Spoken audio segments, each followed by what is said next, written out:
কথায় রয়েছে, যদি হয় সুজন তেঁতুল পাতায় ৯ জন। ঠিক তেমনই আমার কাছে রয়েছে ৩টা ডিম আর খাবে ৯ জন। তো সে অনুপাতে আজকে আমি তৈরি করে নিচ্ছি মজাদার টেস্টের এই রেসিপিটা। ডিমের এই রেসিপিটা যদি তৈরি করে খাওয়ান তাহলে মেহমানরা আঙুল চেটে পুটে ভাত খাবে। তো চলুন জলদি তৈরি করে ফেলি। তো এখানে আমি ৩টা ডিম প্রথমে এভাবে করে ভেঙে নিচ্ছি। তো আসলে অনেক সময় হুটহাট মেহমান চলে আসে, বাসায় কিছুই থাকে না, বা ডিমের সংখ্যাও অনেক বেশি কম, এমন একটা পর্যায়ে চলে আসে, সে পর্যায়ে আপনি বাজার থেকে নিয়ে আসবেন সেরকমেরও সময় নেই।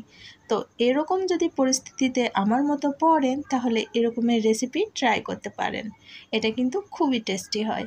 তো এর মধ্যে আমি লবণ আর হলুদের গুঁড়ো পরিমাণ মতো দিয়ে ভালোভাবে ফেটিয়ে নিচ্ছি। তো ৩টা ডিমে এখানে হাফ চামচ লবণ আর হাফ চামচ হলুদের গুঁড়ো দিয়ে দিয়েছি, আর এটা সুন্দরভাবে ফেটিয়ে নিচ্ছি।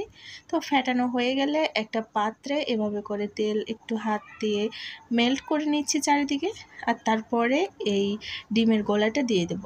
আপনারা এটা যে কোনো বাটিতে দিতে পারেন, যে কোনো কিছুতেই ভাপিয়ে নিতে পারেন। মোট কথা একটা পাত্রে দিয়ে গরম পানির মধ্যে ভাপিয়ে নিলেই ব্যাস হয়ে গেল।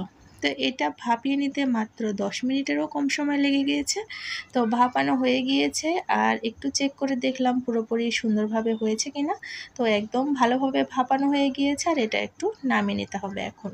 তো নামিয়ে ঠান্ডা করে নেওয়ার পরে কিউব করে আমি কেটে নিয়েছি, আর এখানে সরিষার তেল দিয়ে কিউবগুলো একটা একটা করে সুন্দরভাবে এপিট ওপিট ভেজে নেব। এই রকমের ডিমের রেসিপি এত মজার লাগে খেতে, এর আগে কখনো আমি তৈরি করিনি। তো ভাবলাম এই রেসিপিটা ট্রাই করে দেখি।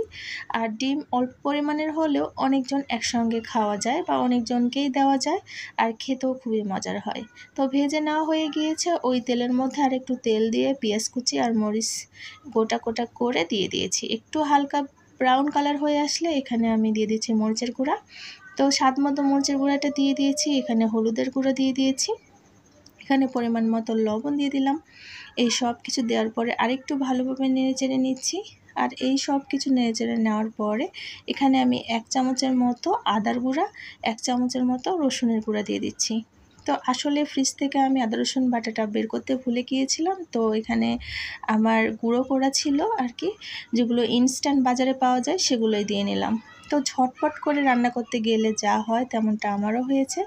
আর এর মধ্যে এক ফাঁকে আমি একটু জিরার গুঁড়া আর এখানে ধনিয়ার গুঁড়া হাফ চামচ করে দিয়ে দিয়েছিলাম, আর তারপরে পানিটা দিয়ে দিলাম। আর এখন একটু ভালোভাবে মশলাটা কষিয়ে নিতে হবে। তো মশলাটা কষিয়ে নেওয়াটাই একটু সময় সাপেক্ষ, তারপরে রান্না করতে কিন্তু একদমই সময় লাগে না। মিনিট 5-এর মতো সুন্দরভাবে মশলাগুলো কষিয়ে নিলে ব্যাস রেডি হয়ে যাবে, আর তার মধ্যে ডিমগুলো দিয়ে একটু নেড়েচেড়ে নিয়ে তৈরি হয়ে যাবে কিন্তু মজাদার টেস্টের এই তরকারিটা। খুবই ঝটপট, মেহমানদারি করতে কিন্তু এই রকমের রেসিপির কোনো জুড়ি নেই। আর বাসায় যদি আমার মতো যদি ডিম নেই আর অল্প ডিমে বেশি মানুষের জন্য রান্না করতে হবে, তাহলে কিন্তু এই রেসিপিটা ফলো করতে পারেন, খুবই উপকৃত হবেন আপনারা, যেমনটা আমি হয়েছি। ঝটপট বুদ্ধি খাটিয়ে এরকমের একটা রেসিপি তৈরি করে যখন মেহমানকে দিয়েছিলাম, তখন খেয়ে একদম ওয়াও বলেছিল, আর প্রত্যেকটা লোকমা ভাত খেয়ে বলেছিল কি অমৃত যে লাগতেছে খেতে, কি বলবো আপনাকে আপু, আপনার হাতের রান্নাটা এতই বেশি মজার হয়েছিল। তো আলহামদুলিল্লাহ, এই কথাগুলো যখন আমি শুনেছিলাম তার মুখে, তখন আমার কাছে খুবই ভালো লেগেছিল। কারণ অল্প উপকরণে এইভাবে যখন মেহমানকে আপ্যায়ন করা হয় আর তারা খুশি হয়ে যখন এই জিনিসগুলো খায়, তাহলে কিন্তু খুবই ভালো লাগে। তো আমার চ্যানেলে নতুন হয়ে থাকলে চ্যানেলটা সাবস্ক্রাইব করে দেবেন, আর ফেসবুক পেজ থেকে দেখলে ফলো করবেন।